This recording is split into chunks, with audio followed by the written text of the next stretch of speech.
Welcome to Ray University, the Harlem Renaissance Office Hours Edition. By the end of this class, if you're a STAR student, you probably realize that the responses to your reflection questions should have enough meat on its bones to help you solve our capstone question, which is, to what extent did the Harlem Renaissance succeed and fail as a strategy for Black freedom?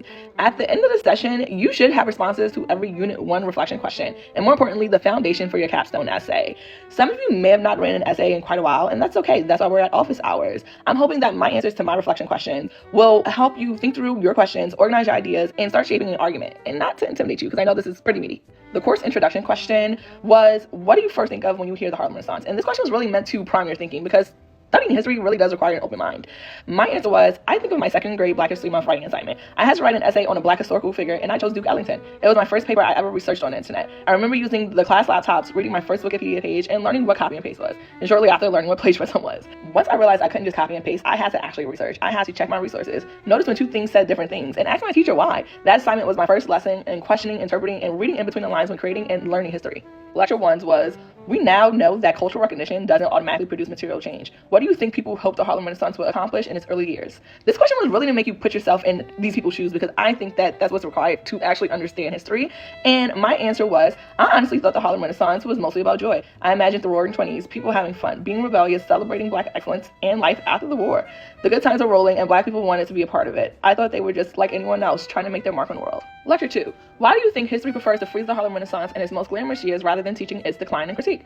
I think really the rest of these questions are to really begin interrogating and deconstructing what we're going to learn. And so my answer was, I think it's because the full story complicates things.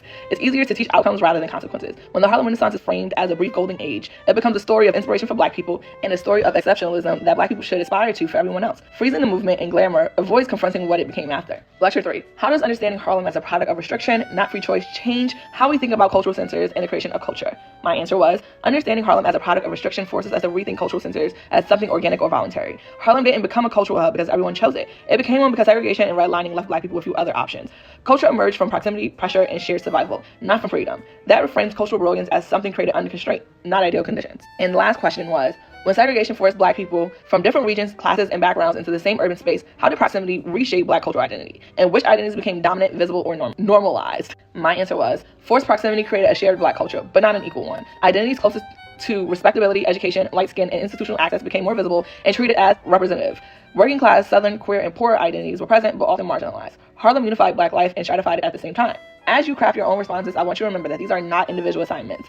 Together, they form the scaffolding for your capstone argument. And your job in your essay for your capstone argument is to connect these ideas, use the examples from the lectures, and argue to what extent the Harlem Renaissance succeeded and where it fell short.